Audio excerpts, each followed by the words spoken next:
আসসালামু আলাইকুম। আমার এই ভিডিওতে আমি আপনাদেরকে ডিডোস অ্যাটাকটি প্র্যাকটিক্যালি সিমুলেশন করে দেখাবো। তো ফার্স্টে আমি বলে দিচ্ছি আমি এই সম্পূর্ণ ভিডিওতে যা যা ইউজ করব তার মধ্যে হচ্ছে দুটি টুলস আমরা ইউজ করব। সেটি হচ্ছে একটি হচ্ছে HP3, আরেকটি হচ্ছে ওয়ারশার্ক, অ্যান্ড আমরা টার্গেট হিসেবে মেটাসপ্লয়েড 2 ইউজ করব, অ্যান্ড এনভায়রনমেন্ট অবশ্যই কাল লিনাক্স। চলুন দেরি না করে শুরু করা যাক। ফার্স্টে আমরা আমাদের ভার্চুয়াল মেশিনটি ওপেন করে নিব। এখান থেকে আমরা কালিয়ান লিনাক্স এবং মেটাসপ্লয়েড 2 ওপেন করব।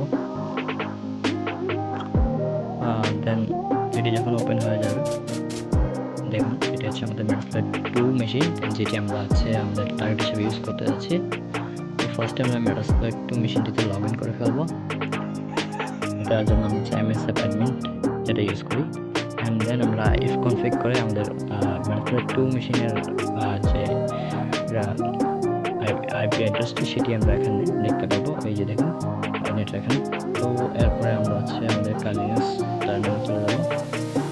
এখানে আমরা যেটি ইউজ করবো সেটি হচ্ছে আমরা ফার্স্ট টার্মিনালে আমরা পাশাপাশি ওয়ারশার্কটি ইউজ করবো, যাতে আমরা ডাটা ক্যাপচার করতে পারি।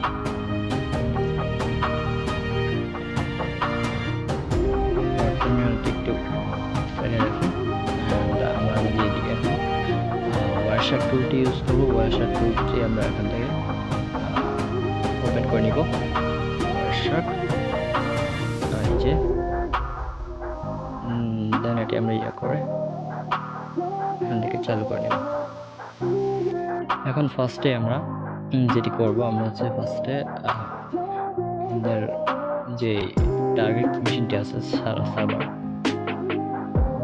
সেটিতে গিয়ে দেখবে এখন বর্তমান সার্ভারটি কতটুকু লোড দিচ্ছে। এই জন্য আমরা একটি কমান্ড টাইপ করব, টপ কমান্ড ইউপি। এই কমান্ডটি টাইপ করার সাথে সাথে আমরা দেখব যে বর্তমানে এই ভিক্টিম মেশিনে কতটুকু লোড নিচ্ছে বা সিপিইউতে কতটুকু চাপ পড়ছে। এই যে দেখুন এখানে দেখুন একদম অনেক কম, সিপিইউ প্রায় আপনার মনে করুন 2.6% এরকম কিছু, 0.3% এরকম। তো এটি হচ্ছে আমাদের এখন বর্তমান অবস্থা এটা করার আগে। তো আমরা এখন আরেকটি প্র্যাকটিক্যাল করব। এখন আমরা এখানে টুলস ইউজ করবো সুডো।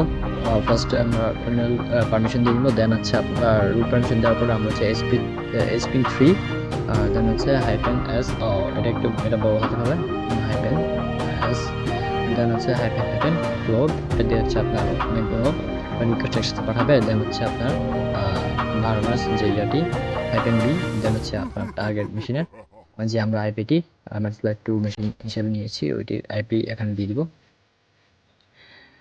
এটি দেওয়ার পর আমরা যখন হেড এন্টার করবো, ফার্স্টে আমাদেরকে রুট পারমিশনটি দিয়ে নেওয়ার জন্য পাসওয়ার্ডটি দেবো। এই যে দেখুন এখানে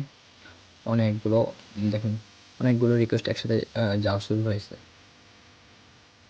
এই যে ওয়েবসাইটটা আমরা ক্যাপচার করতে পারছি। এখন দেখুন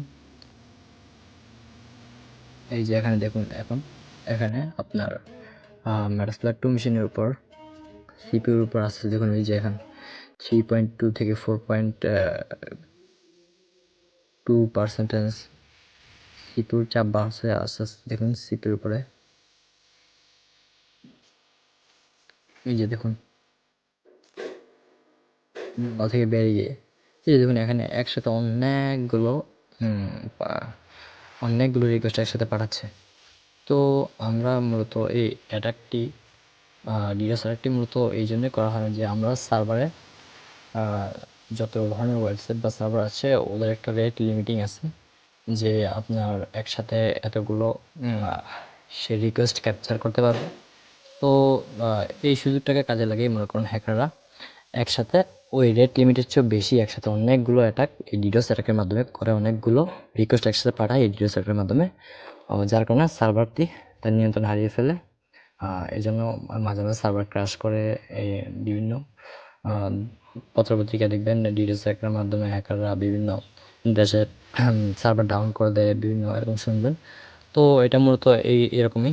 তো আপনারা আবার দেখেন কারো ওয়েবসাইটে এসব অ্যাটাক করতে যাই না। অবশ্য করলেও কিছু হবে না, কারণ ওখানে বর্তমানে ফিল্টারিং ইউজ করা হয়। আপনার আইপি ব্লক করে দেওয়া হবে যদি এটি করা হয় সহজেই। তো এর জন্য আরও নলেজ দরকার। আপনারা শিখুন, আস্তে আস্তে সামনে আরও শিখতে পারবেন আশা করি। আমার চ্যানেলটা সাবস্ক্রাইব করে দেবেন অ্যান্ড আমার পাশে থাকবেন। আমি সামনে আরও ভালো ভালো প্রিমিয়াম লেভেলের ভিডিও নিয়ে আসার চেষ্টা করব। আজ এ পর্যন্তই। আসসালামু আলাইকুম।